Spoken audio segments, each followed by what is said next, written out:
Hey guys, welcome back to the channel. So I would like to extend a lovely warm welcome to all of my new subscribers. Thank you for joining and I hope you continue to enjoy this content. Secondly, I would like to send my prayers and well wishes over to King Charles, who recently was taken ill, and it has formally been released by the palace that his cancer has been rather progressive.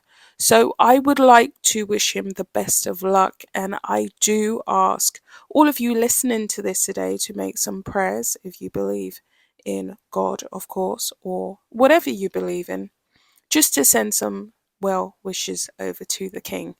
So I hope he gets better soon. Now let's get to the nitty gritty of this video.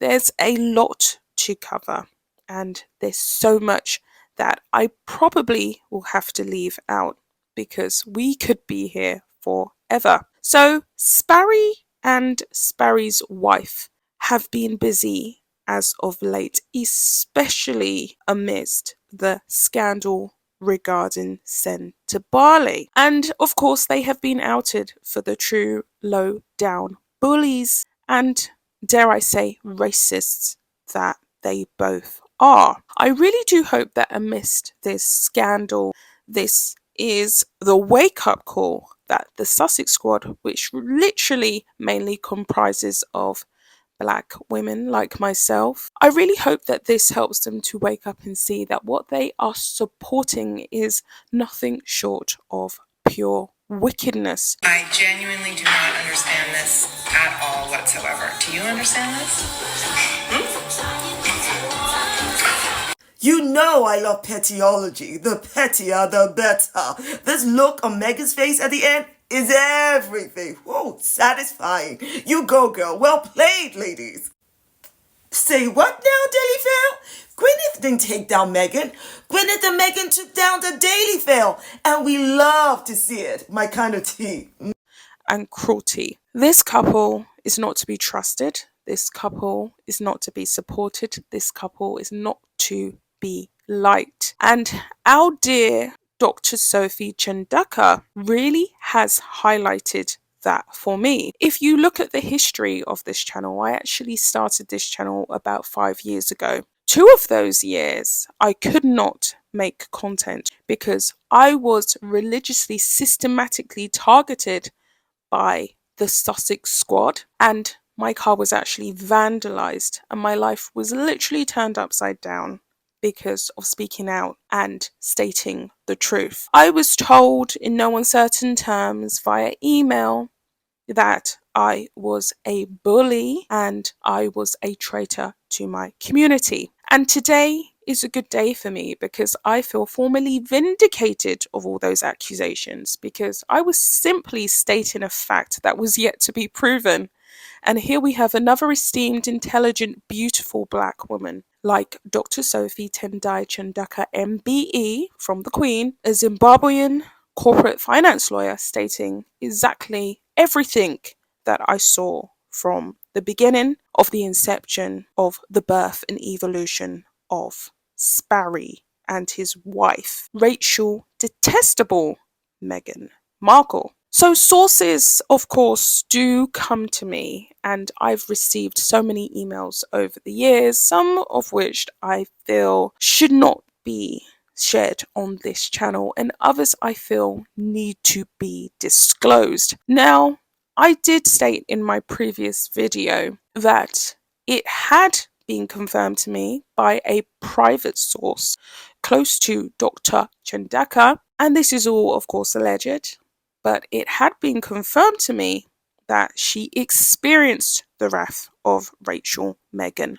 Markle. She had been verbally assaulted by Rachel Meghan Markle, allegedly, and pushed after the polo match. This source, of course, I have maintained contact because I want to get as much out there as I possibly can, especially in light of the upcoming court case against S&Xual that Dr. Sophie has launched in light and amidst all of this filth. And so this source has continued on to basically disclose to me that there were many other things said during the course of Sparry's relationship with Dr. Sophie and during charity board meetings that the public never would have been privy to until now. So I just would like to say that before I continue on, that you continue, I do hope, to follow this story, because I personally feel as though Dr. Sophie Chandaka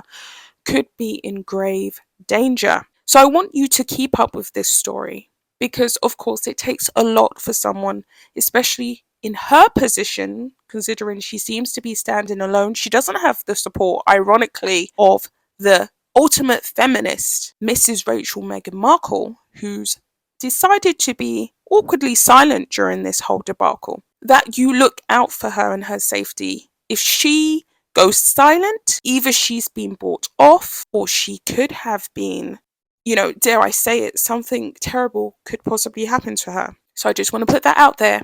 Keep abreast for updates about this story, because we do not want anything to happen to her, because she is our whistleblower and whistleblowers need to be protected. So the source continues on to say that Harry allegedly, in no uncertain terms, called Dr. Sophie at some points the dark and difficult one. Allegedly, this happened in front of Rachel, who laughed off these comments. Rachel was also observed at conference meetings talking in a condescending way to the waitresses and the servers at the boardroom meetings, ordering them around, and as my source has said, like her slaves, and talking down to them. Allegedly, Meghan also made derogatory comments towards staff. Harry, on quite a few separate occasions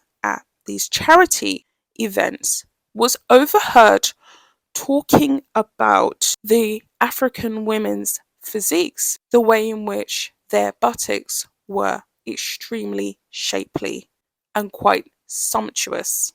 Now, of course, these comments, which sound absolutely ridiculous and completely out of line, sometimes took place when Meghan wasn't in his presence. The source leaked that Harry seemed to become a completely different man when Meghan was around, and when she wasn't around, Harry became very flirtatious and outgoing, especially amongst the females in the room. The source also has leaked, allegedly, that Harry spoke about the women, particularly the African women, in a very disparaging, condescending way.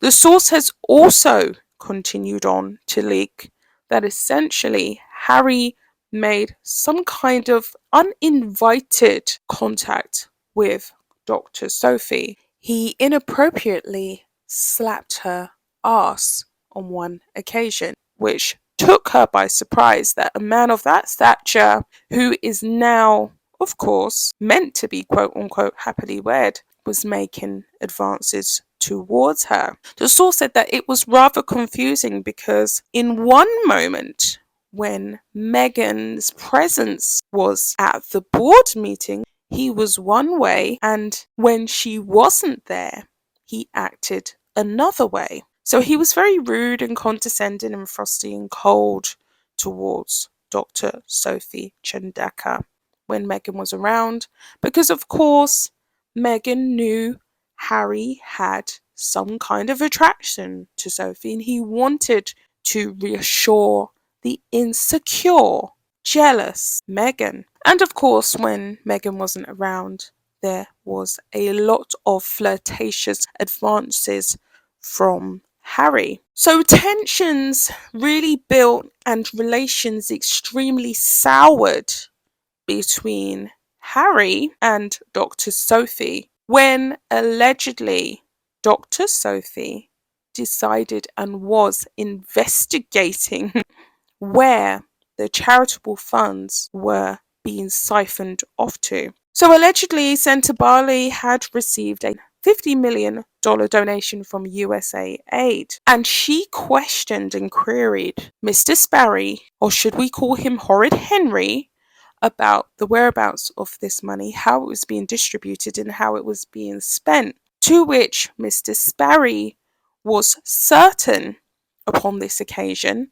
and my source discloses that this was sometime at the beginning of 2024, that he essentially said, "What's it your business? Don't you have, quote, shopping to do?" Mrs. Dr. Sophie Chandaka found him quite preposterous, extremely rude, condescending, and misogynistic. His words were, "Don't you women have shopping to do?" She was alarmed, she couldn't believe it, and of course, that's when she became resolute in her disliking for the pampered, entitled, self-serving, cold Prince Sparry. And so there's many other parts to this source. But the overarching sentiment that I derived from this source was that Meghan was extremely jealous of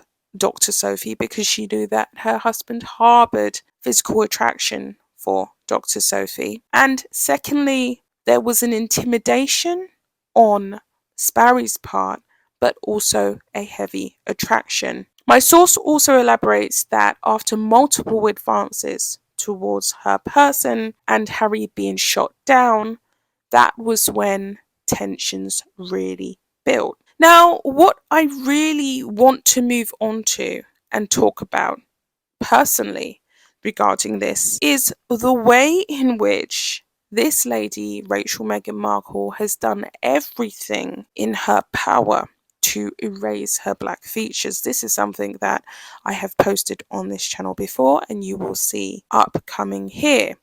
I also want to talk about Prince Harry's confirmed racist past. Now, back in 2002, I'm sure everyone remembers that Harry was pictured in a Nazi outfit. After that period of time, or during that period of time, the palace covered for him and issued an apology on his behalf. 4 years later, Harry then popped up again, calling one of his comrades when he was serving in the army a Paki. And his words were, "Anybody else around here? Our little Paki friend Ahmed." He also came forward and was making derogatory comments regarding Arabs, calling them ragheads, which is a racist term for Arabs. Harry is a well-known racist. By his own admission, he also addressed this in Spare. So I'm under no illusion that Mrs. Beloved Dr. Sophie, beautiful, gorgeous black woman, I mean, I can see why he was attracted to her.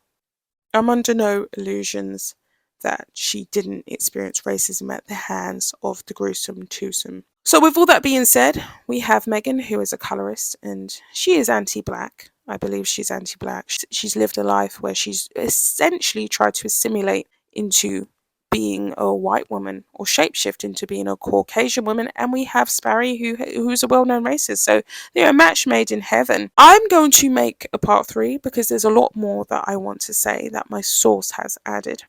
So with all that being said, guys, I will be back with another video. Bye.